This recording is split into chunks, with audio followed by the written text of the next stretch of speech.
We are back to our website, cicnews.com, the Citizenship and Immigration Canada website. Our topic for tonight: Canada expands special measures to include visa applicants affected by coronavirus outbreak in Iran and South Korea. This was published March 3rd, 2020. Hello everyone, welcome to our channel. Hope you're all doing great and enjoying the day. My name is Lori. I usually read the news in Tagalog or Filipino, but today we're gonna make it different. I'm gonna read it in both English and Filipino. We are going to read the news about the COVID-19 virus or coronavirus, how it affects Canada immigration. They are actually taking measures to accommodate applicants from the affected countries such as China, Iran, and South Korea. Tune in and please don't forget to like, share, comment, and subscribe.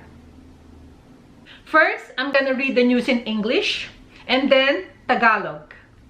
The Canadian Immigration Department is working to accommodate visa applicants from China, Iran, and South Korea as the spread of coronavirus or COVID-19 causes service disruptions and travel restrictions. Nationals of these three countries who have applied for a Canadian visa but who are unable to comply with certain requirements due to circumstances beyond their control will be given more time to complete the necessary steps, such as providing the fingerprints and photo. Immigration, Refugees and Citizenship Canada, or IRCC, expanded the special measures implemented for China on February 7 to include citizens of Iran and South Korea on February 29. The IRCC webpage says that special measures apply to the following types of applicants: Chinese, Iranian, and South Korean nationals, or those who are in China, Iran, or South Korea, and those who are affected by service disruptions or travel restrictions related to COVID-19. Disruptions may include any of the following: visa application center closures, service disruptions, limited access to local government offices and businesses, and limited access to a panel physician who can do the immigration medical exam. IRCC will also be able to help those who need a permanent resident travel document to return to Canada. In addition, the Immigration Department will still accept incomplete applications from those who are applying for a visitor visa, work permit, study permit, or permanent residence. No application in progress will be closed or refused due to a lack of documentation. The IRCC webpage says, "We automatically give you an extra 90 days to complete these steps. Once you're able to, complete the steps as soon as possible to avoid delays." The additional 90 days also applies to the biometrics deadline. Though the instruction letter says this step must be completed within 30 days, the IRCC is giving an additional 90 days to those applicants who have been affected by service disruptions. No new biometrics instruction letter required. IRCC has laid out special instructions for affected permanent resident applicants, work or study permit applicants, and citizenship applicants. In most cases, it is necessary to communicate with IRCC through their online web form. Permanent resident applicants. Those who are applying for Canadian permanent residence through the express entry system must submit their application within 60 days of receiving their invitation to apply, or ITA. However, IRCC will accept incomplete applications provided that applicants were unable to send all the required documents due to disruptions related to COVID-19. Applicants must send a letter explaining the reasons why the documents are missing, and the application will be held until further notice. When applicants do obtain the missing documents, they may send them to IRCC using the online web form.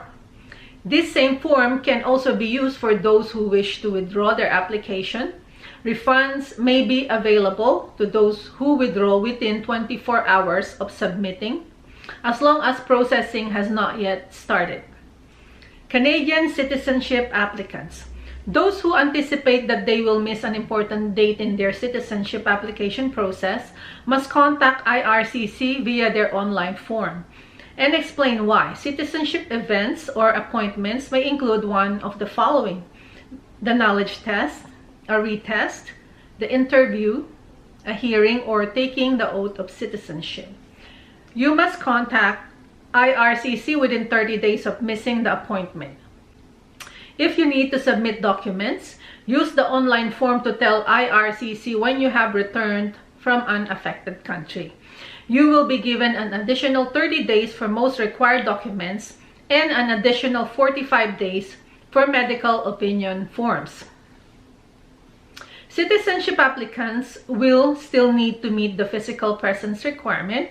Canada requires that applicants be present in the country for at least 3 years out of the 5 years immediately preceding the date of their citizenship application.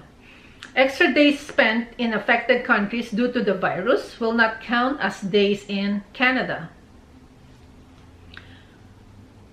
Restricted from traveling to Canada after permanent residence approved. Those who have been approved for permanent residence but are unable to travel to Canada before their documents expire must use the IRCC's web form to explain their situation. Once travel becomes possible again, they must tell IRCC via the online form in order to receive instructions regarding restarting the processing of permanent residence application. The same instructions apply for those whose confirmation of permanent residence has already expired. Temporary workers, students, and visitors unable to leave Canada. Foreign nationals who are in Canada on a visitor visa can apply online to extend their stay in Canada. Temporary workers and students have a couple of options depending on their circumstances. Those who are no longer working or studying can apply to change their status to a visitor as long as the study or work permit has not expired. Some may be able to extend their work permit or study permit if they are eligible. IRCC says it is important to include a note in the application explaining the reason for extending a stay in Canada. If the visitor record, work, or study permit has expired within 90 days, it may be possible to restore status. If the 90-day mark has been passed, it may be possible to apply for a temporary resident permit. Special instructions by country. If you are a permanent resident, visitor visa applicant, study permit applicant, or work permit applicant who needs to travel to Canada urgently, IRCC recommends following the instructions below. For China, those who need a permanent resident travel document to come to Canada from China urgently due to exceptional circumstances can email the visa office in Beijing, China. Beijing-international.gc.ca. To request urgent processing, the application must be submitted to the visa office by courier.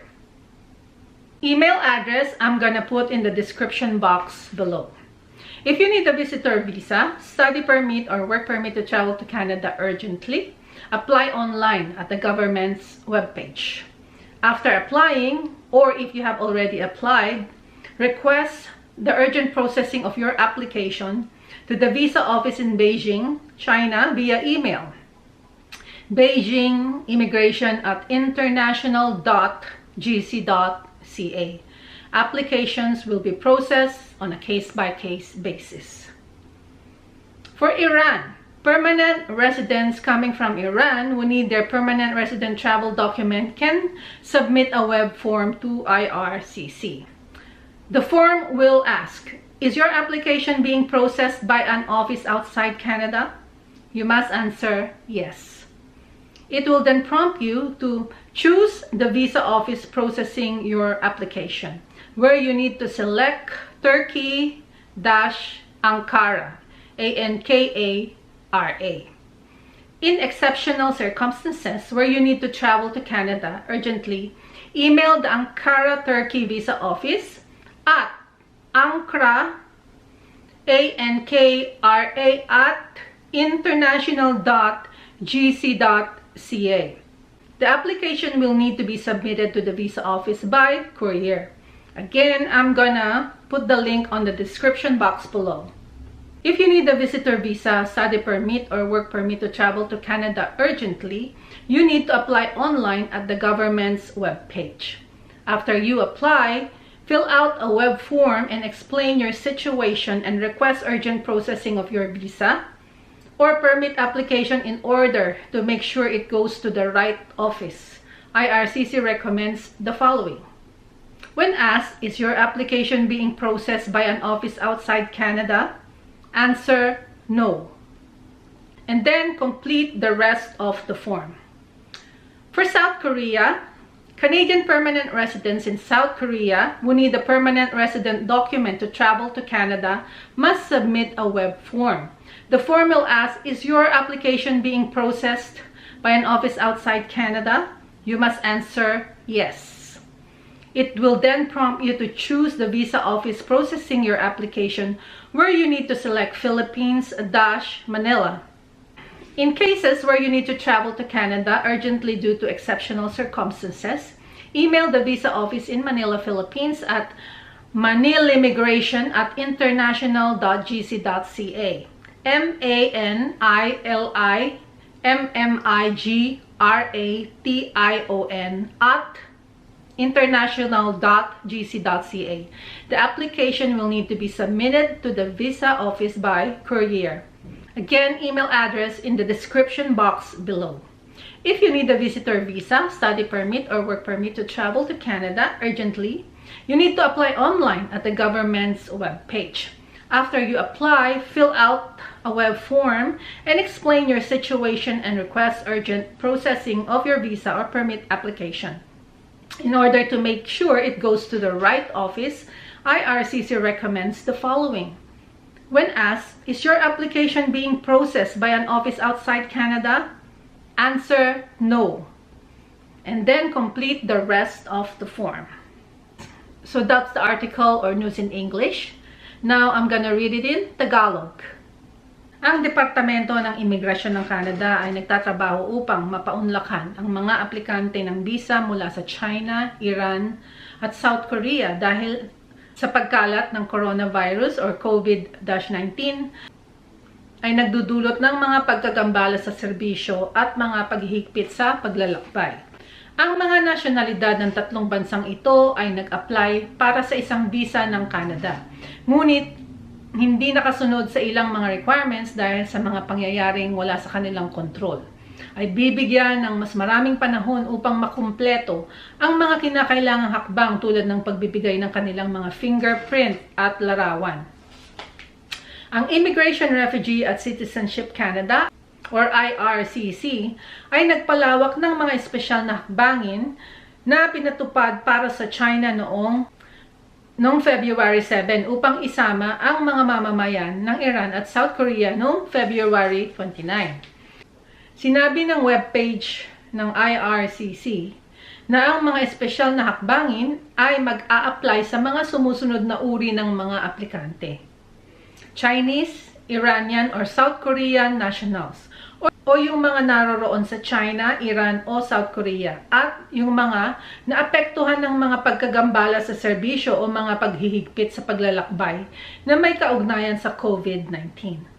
Ang pagkaantala ay maaring dahil sa anuman sa mga sumusunod: pagsasara ng visa application center, mga pagkagambala sa serbisyo, limitadong access sa mga tanggapan at negosyo ng lokal na pamahalaan, at limitadong access sa isang manggagamot ng panel na maaring gawin ang pagsusuring medikal para sa imigrasyon. Makakatulong din ang IRCC sa mga nangangailangan ng permanent resident travel document upang makabalik sa Canada. Bilang karagdagan, ang Departamento ng Imigrasyon ay tatanggap pa rin ng hindi kumpletong mga aplikasyon mula sa mga nag-a-apply para sa visitor visa, work permit, study permit, or permanent residence. Walang aplikasyon in progress ang isasara o tatanggihan dahil sa kakulangan ng dokumentasyon, sabi ng webpage ng IRCC. Kami ay otomatikong magbibigay ng karagdagang 90 days upang makumpleto ang mga hakbang na ito. Kapag pwede na, ay kumpletuhin na ang mga hakbang sa lalong madaling panahon upang maiwasan ang mga pagkaantala. Ang karagdagang 90 days ay nag-a-apply din sa biometrics deadline. Ang biometrics po ay yung fingerprint at saka yung photo. Bagaman sinabi ng sulat ng instruction letter na ang hakbang na ito ay dapat makumpleto sa loob ng 30 days, ang IRCC ay nagbibigay ng karagdagang 90 days sa mga aplikante na apektuhan ng mga pagkagambala sa serbisyo. Walang kinakailangang bagong biometrics letter. Ang IRCC ay naglatag ng mga espesyal na instructions para sa mga apektadong permanent resident applicants, work or study permit applicants, at citizenship applicants. Sa karamihang kaso, kailangan i-communicate sa IRCC sa pamamagitan ng online web form. Permanent resident applicants. Ang mga nag-a-apply para sa permanenteng paninirahan sa Canada sa pamamagitan ng express entry ay dapat magsumite ng kanilang aplikasyon sa loob ng 60 days mula sa pagtanggap ng kanilang invitation to apply or ITA. Gayunpaman, tatanggapin ng IRCC ang hindi kumpletong mga aplikasyon kung ang mga aplikante ay hindi maipadalang lahat ng mga kinakailangang dokumento dahil sa mga disruptions na may kaugnayan sa COVID-19. Ang mga aplikante ay dapat magpadala ng sulat na magpapaliwanag ng mga dahilan kung bakit ang mga dokumento ay nawawala at ang aplikasyon ay i-hold until further notice. Kapag nakuha na ng mga aplikante ang nawawalang mga dokumento, ay maaaring ipadala nila sa IRCC gamit ang online web form. Ang parehang form na ito ay maaari ring magamit para sa mga nais na bawiin or i-cancel ang kanilang application. Maaring makuha ang mga refund sa loob ng 24 hours ng pagsusumite hanggat hindi pa nagsisimula ang pagpoproseso. Canadian Citizenship Applicants. Ang mga hindi maka-attend ng isang mahalagang petsa sa kanilang proseso ng aplikasyon ng Canadian Citizenship ay dapat makipag-ugnay sa IRCC sa pamamagitan ng kanilang online form at ipaliwanag kung bakit. Ang mga kaganapan or appointment ng mamamayan ay maaring isa sa mga sumusunod: knowledge test, retest, interview, hearing o pagdinig, o ang oath-taking or panunumpa bilang citizen. Dapat kang makipag-ugnay sa IRCC sa loob ng 30 days kung ikaw ay hindi makakadalo sa appointment. Kung kailangan mo magsumite ng mga dokumento, gamitin ang online form upang sabihin sa IRCC kapag nakabalik ka na mula sa isang apektadong bansa. Bibigyan ng karagdagang 30 days para sa mga pinakakailangang dokumento at karagdagang 45 days para sa medical opinion form. Ang mga citizenship applicants ay kailangan pa ring physical na nasa Canada for at least 3 years out of the 5 years pagkatapos ng petsa ng pag-a-apply nila ng citizenship. Ang mga karagdagang araw na ginugol sa mga apektadong bansa dahil sa virus ay hindi mabibilang bilang mga araw sa Canada. Restricted from traveling to Canada after permanent residence approved. Ang mga naaprubahan para sa permanent residence, ngunit hindi makapaglakbay sa Canada bago mag-expire ang kanilang mga dokumento ay dapat gumamit ng web form ng IRCC upang maipaliwanag ang kanilang sitwasyon. Sa sandaling posible ng maglakbay, dapat nilang ipaalam sa IRCC sa pamamagitan ng online form upang makatanggap ng mga instructions sa pag-restart ng pagpoproseso ng permanent residence application. Ang parehong instructions ay nag-a-apply rin dun sa mga nag-expire na ang confirmation of permanent residence. Ang mga dayuhang nasyonalidad na nasa Canada na may visitor visa ay maaring mag-apply sa online upang mapalawak ang kanilang pananatili sa Canada. Temporary workers, students, and visitors unable to leave Canada. Ang mga foreign nationals na nasa Canada na may hawak na visitor visa ay pwedeng mag-apply online para ma-extend ang stay nila sa Canada. Ang mga temporary workers naman at estudyante ay may dalawang options depende sa kanilang sitwasyon. Yung mga hindi nagtatrabaho o nag-aaral ay maaaring mag-apply para palitan ang kanilang status upang bilang visitor hanggat hindi pa nag-expire ang kanilang study permit o work permit. Ang ilan ay maaaring mag-extend ng kanilang work or study permit kung eligible sila. Sinabi ng IRCC na mahalagang isama ang isang note sa application na nagpaliwanag ng dahilan kung bakit sila kailangan mag-extend sila ng stay sa Canada. Kung ang visitor record, work or study permit ay nag-expire sa loob ng 90 days, posibleng ma-restore ang kanilang status. Kapag lumagpas na ang 90 days, posibleng mag-apply ng temporary resident permit. Special instructions by country. Kung ikaw ay permanenteng residente, visitor visa applicant, study permit applicant, o work permit applicant na kinakailangan mag-travel sa Canada urgently, inirerekomenda ng IRCC na sundin ang mga sumusunod na instructions. Para sa China, ang mga nangangailangan ng permanent resident travel document para makarating sa Canada galing China, dahil sa hindi inaasahang pangyayaring exceptional ay pwedeng mag-email sa visa office sa Beijing. beijing-immigration@international.gc.ca upang humiling ng agarang pagpoproseso. Ang aplikasyon ay dapat isumite sa tanggapan ng visa sa pamamagitan ng courier. Nilagay ko na po yung email address sa description box below. Kung kailangan mo ng visitor visa, study or work permit upang maglakbay sa Canada ng madalian, mag-apply online sa web page ng gobyerno. Matapos mag-apply or kung nakapag-apply ka na, hilingin ang agarang pagproseso ng iyong application sa tanggapan ng visa sa Beijing, China sa pamamagitan ng email beijing-immigration@international.gc.ca. Ang mga aplikasyon ay mapoproseso ng case-to-case basis.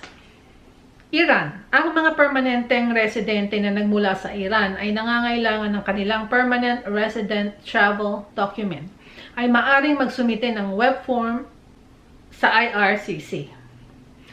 Itatanong sa form na ang ibang aplikasyon ay pinoproseso ng isang tanggapan sa labas ng Canada, dapat mong sagutin ng oo.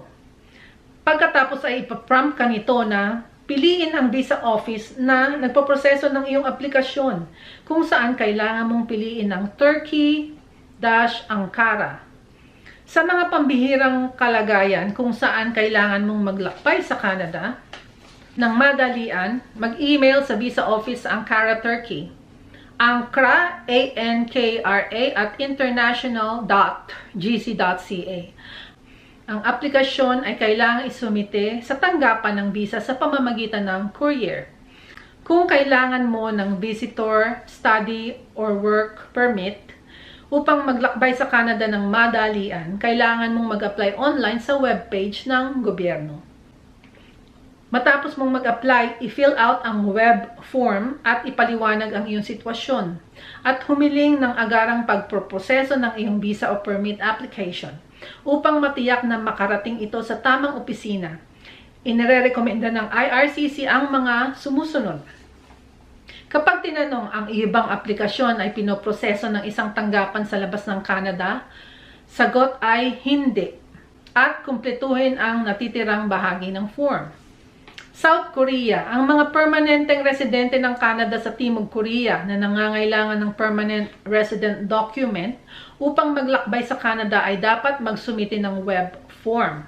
Itatanong ng form na ang ibang aplikasyon ay pinoproseso sa isang tanggapan sa labas ng Canada, dapat mong sagutin ng oo. Pagkatapos ay ipaprompt ka nito na piliin ang visa office na nagpoproseso ng iyong aplikasyon kung saan kailangan mong piliin ang Philippines, Manila. Sa mga kasong kailangan mong magbiyahe sa Canada dahil sa pambihirang kalagayan, ipadala ang email sa Visa Office of Manila, Philippines sa manilimigration@international.gc.ca. Ang aplikasyon ay kailangang isumite sa Visa Office sa pamamagitan ng courier. Again, manilimigration@international.gc.ca.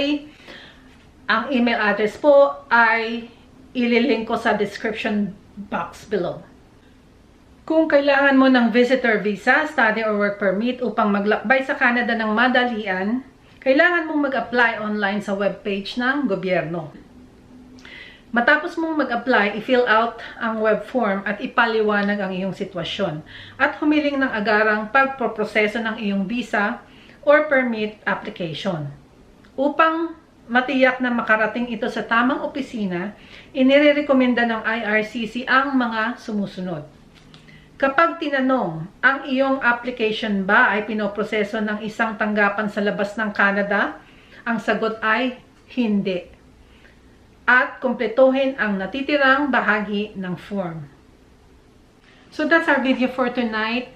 Thank you so much for watching. I hope I was able to provide a little bit of information about Canada immigration with regards to COVID. It's nice to know that Canada immigration is doing something to accommodate those applicants from the affected countries like China, Iran, and South Korea.